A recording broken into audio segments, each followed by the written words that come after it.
Any movie by Christopher Nolan is likely to be much anticipated, but his new project feels quite unique. Oppenheimer is Nolan's debut biopic as a director and his first movie since 2000's Memento that won't be distributed by Warner Bros. Even though Nolan hasn't made a biographical drama up until now, don't expect a traditional biopic route by the Oscar-nominated director. The movie, which sees him collaborate with Universal Pictures, will apparently, via The Hollywood Reporter, let Nolan be in total creative control and has a massive production budget of close to $100 million, with an equally big cost available for marketing, 20% of the first dollar gross for Nolan, and a 100-day exclusive theatrical window before it will be streamed. There will also rumoredly be a blackout time of 3 weeks on either side of the movie's drop, where the studio won't release any new titles. Nolan and Universal Pictures released a preview of what to expect from Oppenheimer, the new legend that follows the life of J. Robert Oppenheimer and those that were near him.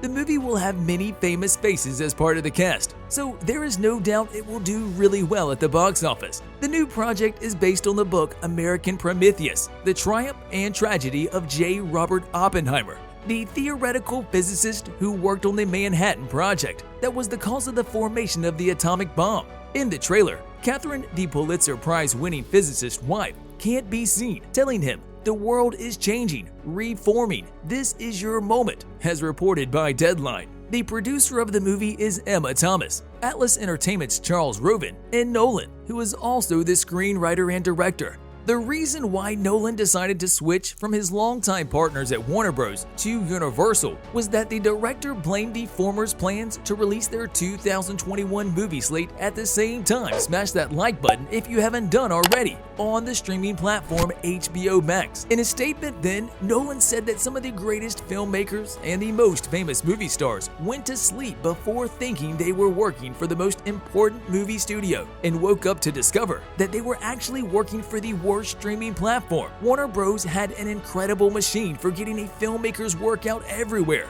both in theaters and in the home, and they are dismantling it as we speak. They don't even understand what they're losing. Their decision makes no economic sense, and even the most casual Wall Street investor can see the difference between disruption and dysfunction. That being the case, Oppenheimer will be Nolan's first movie distributed by Universal. Christopher Nolan and Emma Thomas's films have shattered the limits of what cinematic storytelling can achieve, said Universal Filmed Entertainment Group Chairman Donna Langley. "We are thrilled to be working alongside them on this exceptional and extraordinary project, and are grateful for their shared passion and commitment to the theatrical experience."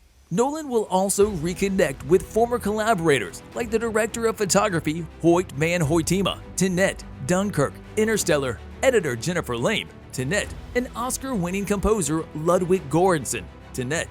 Oppenheimer is set to be released on July 21, 2023, and for the first time will use black and white film in an IMAX theater camera to film some scenes, according to IMDb. The movie was shot in several locations like New Mexico, California, and New Jersey. This will be the sixth collaboration between Nolan and Murphy, and the first in which the actor will be in the leading role. The director didn't reveal almost all of the content for a great deal of time. Even the casting was done in secret, without letting the actors know which role they would be playing, until it was confirmed that they would be in the production. Even though the budget is big, some of the cast, as well as Damon, Downey Jr., and Blundell, took a pay reduction to work with the director. He will be earning $3 million, when normally their salaries are $10 or $20 million. Nolan's movies released in July have been a hit at the box office and with the critics in order to keep going into the fall award season. Dunkirk earned $526 million worldwide in the summer of 2017 and was nominated 8 times for an Oscar the following year, including for Best Picture and Best Director. Tenet was initially set for a release in July 2020, but got postponed for September. Cillian Murphy will portray J. Robert Oppenheimer, which will be his 6th movie with the director, after the Dark Knight trilogy, Inception, and Dunkirk. "I'm interested in the man and what inventing the atomic bomb does to the individual," Murphy told The Guardian. Talking to The Observer, Murphy explained his interest in conflicting characters like Oppenheimer and Tommy Shelby from Peaky Blinders. He added that he is captivated by the man and what designing the bomb does to the person. The mechanics of it, that's not really for me. I don't have the intellectual capability to understand them. But these contradictory characters are fascinating. Tommy Shelby's a complete contradiction too.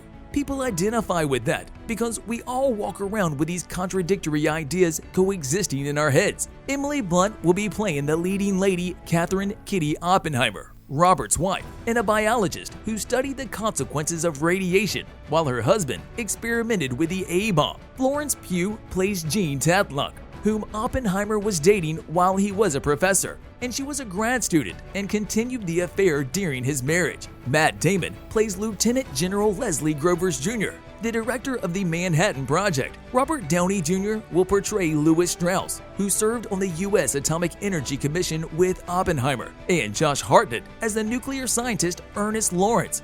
Sir Kenneth Branagh will also be part of the cast in an unnamed role, reconnecting the actor-director with Nolan after their work on both Dunkirk and Tenet. Rami Malek is also part of the cast, as well as Dane DeHaan and others.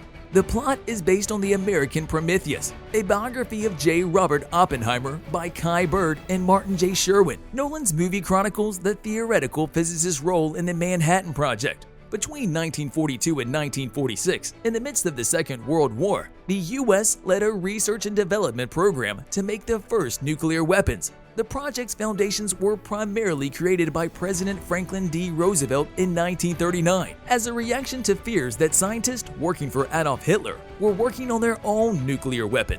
A group composed of scientists and military officials had a task to investigate uranium's capability as a weapon. This was after called the Office of Scientific Research and Development, OSRD, in 1941. Following the attack on Pearl Harbor in December 1941, which caused America to join the war effort on the Allied side, this project officially transformed into a military drive led by Lieutenant General Leslie Groves of the Army Corps Odd Engineers. In 1943, Oppenheimer was chosen as the director of the Los Alamos Laboratory in New Mexico, where the real bombs were composed. Project Y was where the Manhattan Project bombs were assembled and tested. The Manhattan Project was at its highest in the first explosion of a nuclear weapon at the White Sands Proving Ground in New Mexico, in the context of the Trinity test on July 16, 1945. The bombs, planned to end the Second World War, were later used in devastating attacks on Hiroshima and Nagasaki, Japan, on August 6 and August 9, 1945, individually.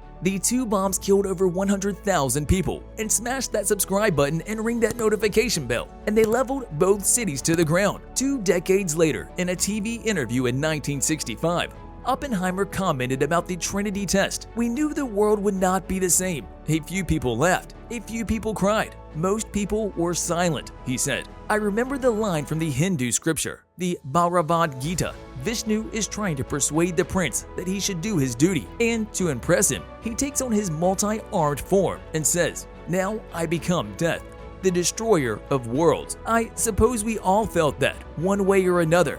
Oppenheimer died on February 18, 1967, at the age of 62, after a battle with throat cancer. See you in the next video.